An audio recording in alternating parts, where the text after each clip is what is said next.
The Buffalo Bills moved to 4-0 on the season, taking down the New Orleans Saints. This week on the Wandering Buffalo podcast. You're now listening to the Wandering Buffalo podcast with your host, Justin Goddard.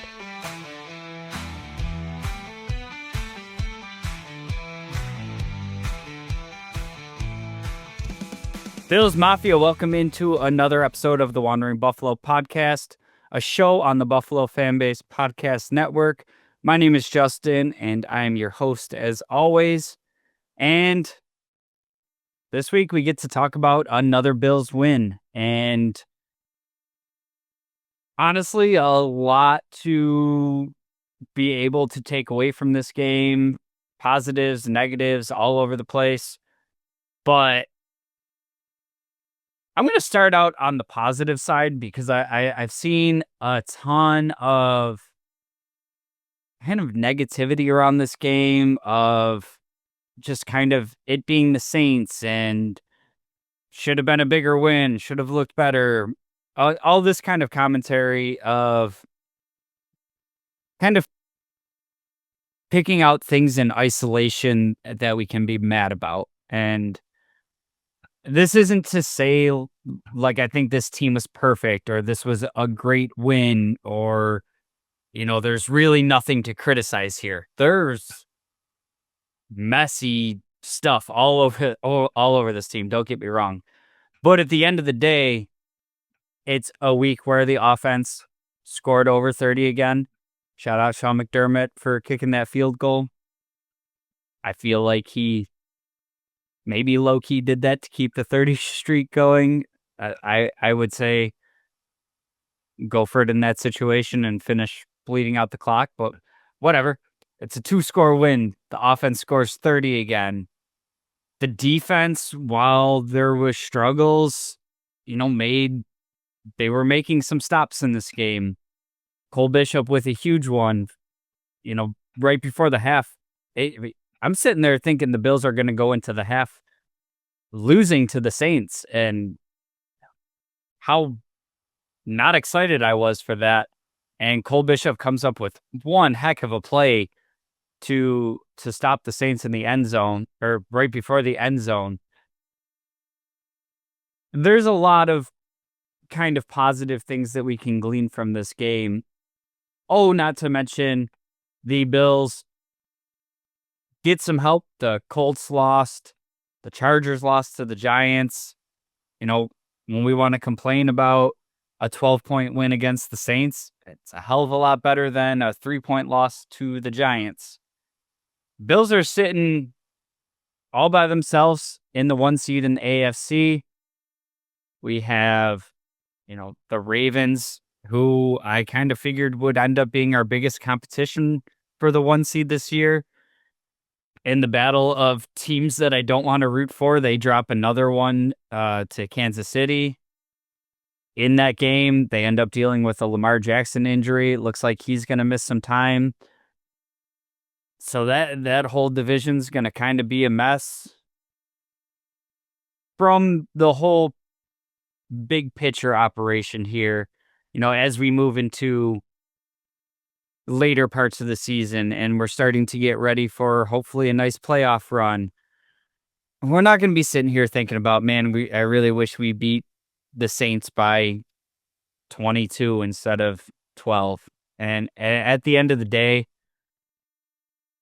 it's a cliche. People say it all the time, but the NFL is a tough league to win in. Most of these games are 1-score games that come down to the wire. And, for another consecutive week, we're kind of upset that it wasn't a prettier, bigger win. But at the end of the day, it's another game that we won by 2 scores. On top of all of that, there are only 2 teams in the NFL at this point that remain undefeated. That would be the Buffalo Bills and the Philadelphia Eagles. The commentary I hear when we pay attention to the rest of the league about the Eagles is, what's going on with their offense? They won this game without Jalen Hurts having any passing completions in the second half. What's going on with A.J. Brown? it doesn't sound all that different than the conversations going on in Buffalo. And quite frankly, are the Bills playing their best football? No. Are the Eagles, for that matter, playing their best football? No. And at this time of the year, it's not to say fully that I don't care what it looks like. I do think that matters to an extent. But the number one thing at this point in the season is stacking wins and positioning yourself and getting in a position to play your best football as you're going into the playoffs. And that's something that I've talked about on the show pretty extensively over the last few weeks of eh, whether it was intentional or it was part of Brandon Beane's decision making or it just kind of lucked into this situation. But the Bills are sitting here at 4-0, not too far off from the bye. The bye coming before the trade deadline. And, we're looking at players that can come back to this roster that aren't nothing burger players. I mean, we're talking Ed Oliver and Matt Milano. You'd have to expect both of them ready to go somewhat soon, being that the team didn't place them on IR.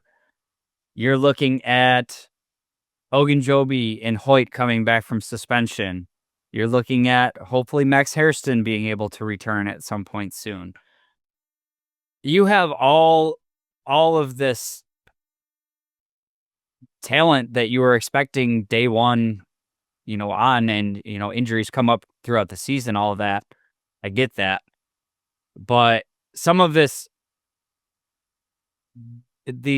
tougher wins that we've had kind of have the silver lining of you're creating more competition as these players are able to come back. We're creating this urgency that, TJ Sanders and Deion Walker got maybe more snaps than you expected to start the season when, before you found out Ogunjobi was suspended, which granted wasn't wasn't a very big window, but before Dwayne Carter went out for an injury, you really felt like these guys were going to have to earn their way onto the field. And then just by circumstance, you ended up really having to lean on these guys early, and they've gotten valuable reps. Now, Ogunjobi being a signing for a decent contract is a guy you'd expect to have been factored in as part of the plans of, getting meaningful snaps. That's only going to push these guys as, they're losing snaps because somebody came back. Trey White, say what you will about him. I think he's been playing better than I expected. And in one of the biggest ways is it was never his calling card of him being, this great tackler, open field tackler. It was honestly conversations in his last stint with Buffalo. It was more of like, I can accept Trey White making some big business decisions because I want him for his coverage, not for, taking on a running back in the open field. But I think it's been a pleasant surprise seeing Trey White out there. Granted, he's still got his limitations, even more so now with speedy receivers. But kind of when this game had its last chance to be in the balance, you had back-to-back huge plays from Benford making an open field tackle, a one-on-one situation, and then immediately after, Trey White is meeting Alvin Kamara in the open field. And to echo what I heard Joe Marino say about this, like, I saw the ball going to Kamara. I saw Trey White being the one that was going to have to stop him short of the first down. And I just kind of assumed that was already a first down. And it looked like maybe there was like a weird slip on a cut or something with Kamara too. But open field tackle, it's Trey White versus a really elusive running back in Alvin Kamara. And he came up with that stop. Huge stop.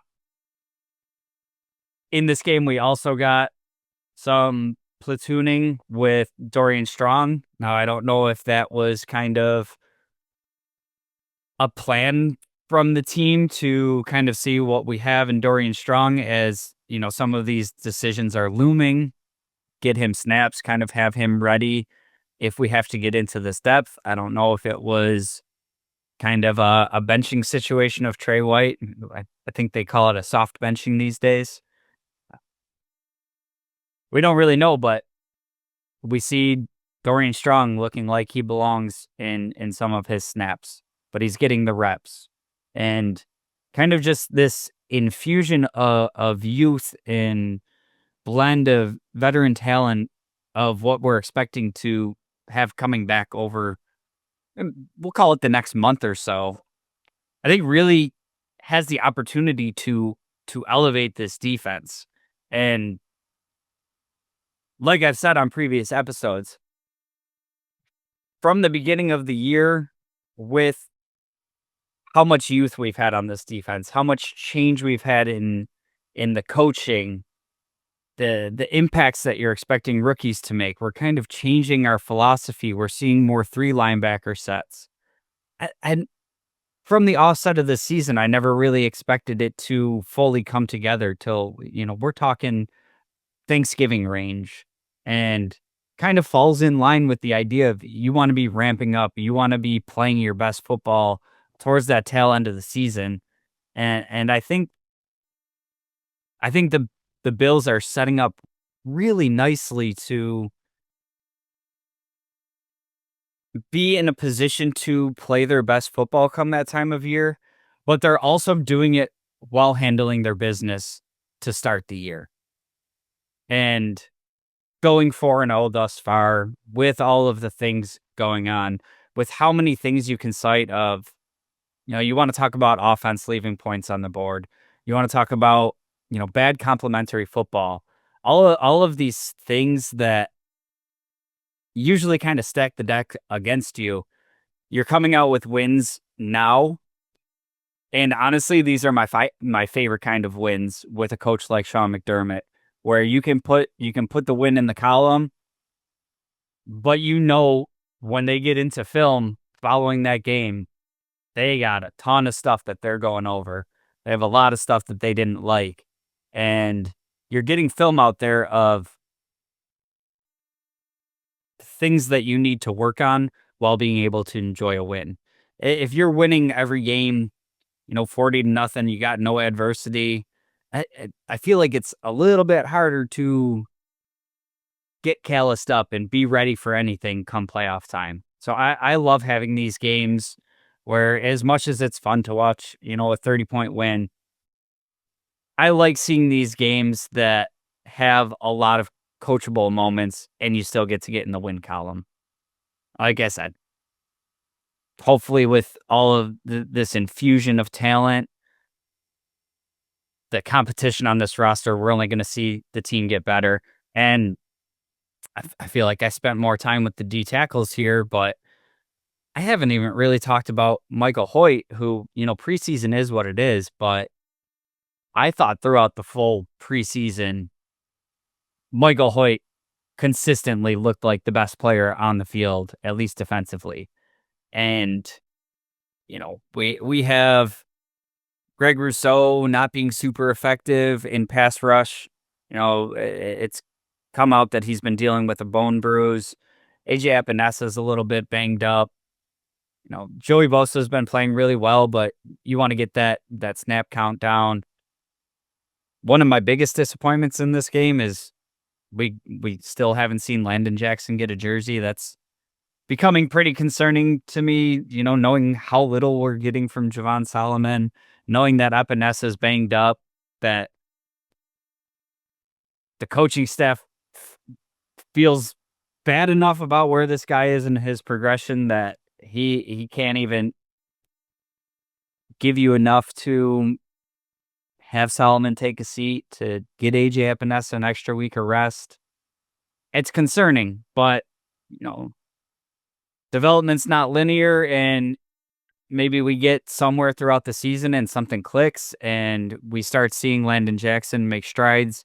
He's he's not a player that I'm hanging my hat on, but that's just another guy in the mix that can add to this competition. So it might not have been the most exciting win over the Saints, but at the end of the day, Bills go out there and handle business and move to 4-0. A feat that only one other team in the league can claim right now. In this game, I thought this was another wonderful example of kind of playing within the system and not trying to get cute and taking what the defense has given you and finding a game script that gets you a win, right? And Josh Allen, not any world-blowing stats here, 16 of 22, 209, 2 touchdowns, and he did have the interception. I'll be the first to say I'd rather not see any interceptions, but this one came on 3rd and 10. Keon Coleman absolutely routed his dude up one-on-one. And honestly, could have been a huge play. Absolute wonderful play from this safety from the Saints, Sanker. I know very little about him, but he made 3-4 plays in this game that I was feeling like, Brandon Bean, get Mickey Loomis on the phone. Let's see if this guy can, just see if he can just stay in Buffalo because he looked damn good. James Cook continuing. He feels inevitable right now. 22 carries, 117 yards, and a touchdown. I mean, he keeps stacking touchdowns. He's stacking 100-yard games. Honestly, for all the debate we had about positional value and snap share and pass protection, through 4 weeks of the season, he sure looks like maybe we could have just given him $15 million. And if we looked at this through 4 weeks, nobody would have been too mad about it. Outside of Josh Allen, I think he's looked far and away the best offensive player on this team. Really exciting to see. Some concerns with Ray Davis for me.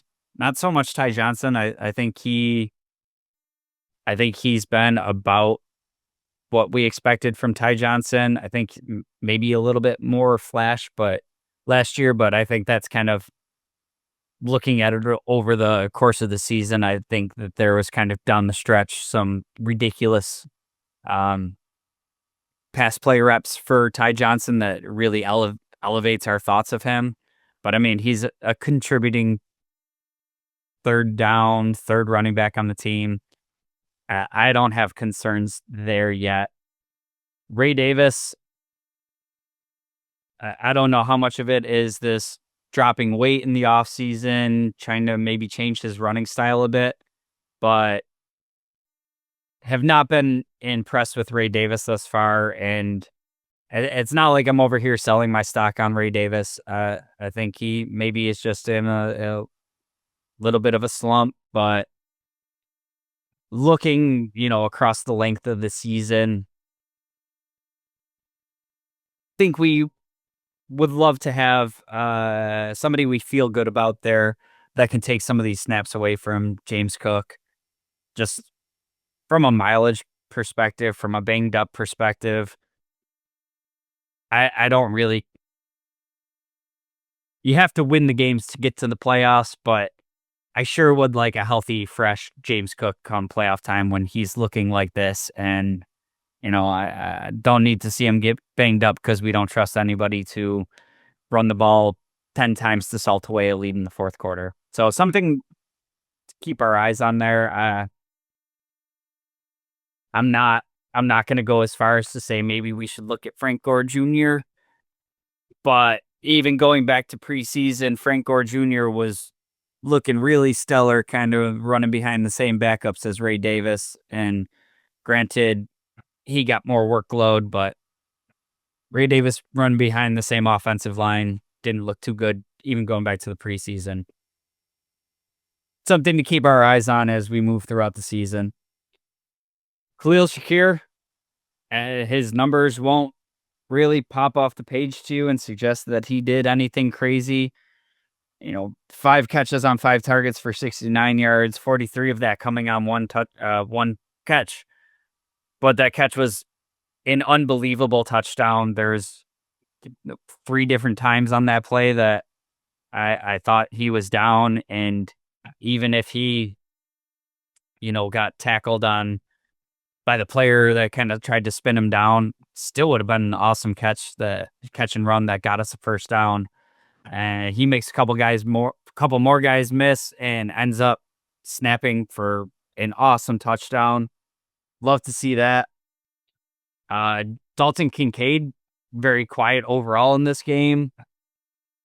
It was a game script where they kind of leaned more into Dawson Knox and Jackson Hawes for what they bring in the running game, and we even saw Jackson Hawes outsnap Kincaid, but made the most of it on 2 targets, hauls in one beauty walk-in touchdown for 28 yards, so love to see that. And then kind of just a sneaky one in here, Jackson Hawes getting another catch, 1 for 1, 15 yards. I mean,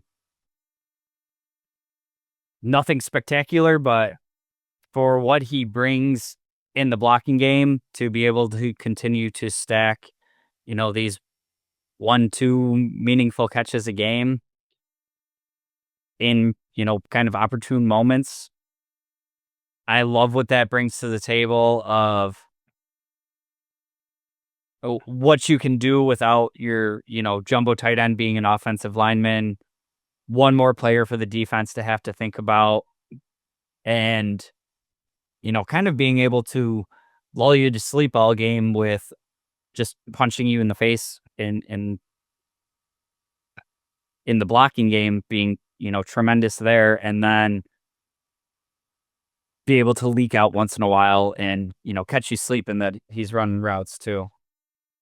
Kind of on the defensive side of the ball, like I said, there is some up and down here. I thought we saw some splash plays from Deion Walker. I think for a defense that we had been concerned about their ability to get off the field on 3rd down, there was just a very weird part of the game script in the second quarter that kind of makes me reference the bad complementary football. So, with this team having their struggles of getting off the field on 3rd down defensively, the second quarter they had 3 in a row stops defensively where they got off the field and gave the ball back to the offense. And those 3 drives in a row, there was 3 and out or 2. I think there was another possession that was like a 5 and out. And really the defense did its job to really in the second quarter be able to blow this game wide open, and instead the offense is just kind of giving the ball back to the Saints. And I know there was some field position stuff in here that was weird. We talk about the excellent interception by Cole Bishop, and while he's returning that, Dorian Williams makes a completely unnecessary blindside block along the sidelines. Bishop was already moved past this player. Didn't look like there was much runway for him to keep going either way. But, you were going to start with the ball, whatever it was, 15, 20-yard line, somewhere around there. Instead, you're at the shadow of your own end zone.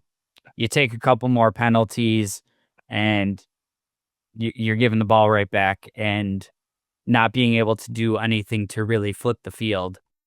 So I thought that second quarter, where the offense wasn't really responding to what the defense was doing, what was that 3 or 4 series before the half there in the second quarter that would have taken this kind of from a very uninteresting, let's get the backups in second half, to keeping that game competitive. So don't like to see that lull from the offense. there in the second quarter, but do think that we have to acknowledge that as much as we saw, bad angles and bad tackling and, some mistakes from this defense. I also have to shout out that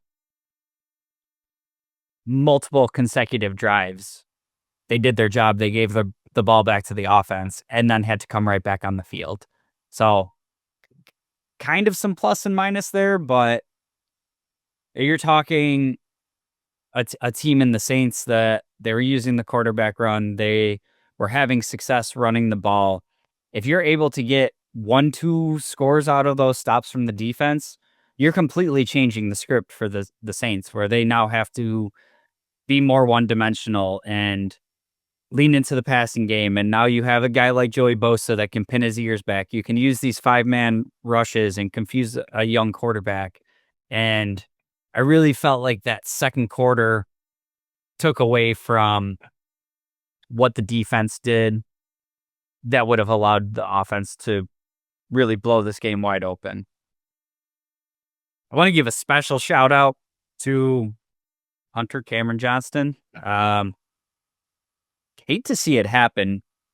Back-to-back weeks, there's got to be some sort of statistic on here that this hasn't happened in consecutive weeks, but back-to-back weeks where he takes an absolutely brutal hit that basically sealed the win for the Bills. I know it's not like a play or a game plan or something you want to see happen, but got absolutely blown up. Kind of seals the game for the Bills, and I'm not giving him a shout out for getting hit. It's not like he chose to stand in there and get smacked, but my shout out comes from, we now see after the game that he's expected to miss some degree of meaningful time due to the injury that he sustained. And he went into the tent, he slept on the brace, and Mitch is getting ready to hold the snap. And Cameron Johnston comes back in and with the brace on comes into the game and is holding for that final field goal the Bills get to put us up to 31 points. And in that field goal attempt, we've seen crazy special teams things happening that have dramatic outcome changes across the league every week. It absolutely bananas. There's more field goal blocks, punt blocks, all kinds of stuff that we don't typically see. And in that field goal attempt, Reed Ferguson had a bit of a rough snap, and Johnson comes in, holds it, and goes through the uprights, and we don't really think about it again. But how many conversations have we had over the years about holding issues and getting the laces out and the kind of routine of that long snapper to holder to kicker, that whole mechanism of how that all works as kind of one unit and wanting the consistency. And we'll never know because we didn't have to see it play out in real time. But is that the same situation where, we're able to go up 12 with that field goal if Mitch Trubisky is the one that comes in and holds it? Hey, does he, catch a bad snap just as clean and get it down in time and blah, blah, blah? Or, not so crazy to think because, like I said, we've seen it across the whole league. Is that something where that whole mechanism is interrupted a little bit, the kick gets blocked, it's returned for a touchdown, and all of a sudden the game's not over? Like I said, we get the benefit of hindsight. We'll never know. It could have been a beautiful hold by Mitch too, but shout out to Cameron Johnston, who is probably not going to end up on this team. We're going to have to replace him at least short term, but to come in that huge moment and kind of finish what he started, I thought was really cool. We don't get to shout out punters too often on this show, so give credit where credit's due. Up next, a date with the New England Patriots. The Bills are going to be wearing their rivalry kits. Pretty excited to see that. And honestly, a big divisional game coming up. We look at this game before the season started, and I did expect the Patriots to improve this season, and I had them as being our biggest competition in the AFC East. They're not without their own issues, but they do look like they're kind of light years ahead of what I expected and what I was even giving them credit for thinking they could be. So I think this is going to be a tough fought game. It's going to be maybe a nail biter, maybe something that comes down to, a 3-point game type scenario. We'll see how it plays out, but I think this is a big matchup with a division rival. I do think that there's no way that the Bills lose in these uniforms with how clean they look. We'll see if I get to be right on that. But pretty excited to see the uniforms. Pretty excited to see what we look like against our biggest competition in the division. So we're going to enjoy that game. As always, made it this far. I would love it if you like, share, subscribe, tell a friend about the show if you enjoyed it. If you don't enjoy it, check out the fan base. We got all kinds of shows. There's something for everybody there. But I always do appreciate those subscribes, the likes, all that. It helps the show keep coming out every week. Shout out to Jake, always producing the show behind the scenes, handling all of our social medias. The show does not exist without Jake. So much love to Jake. That's it for this week. Hopefully we're talking next week about another win. Maybe an Eagles loss, maybe being the last remaining undefeated team. We'll see how it all shakes out, but win, lose, whatever happens, we'll be back next week. Until then, and as always, go Bills.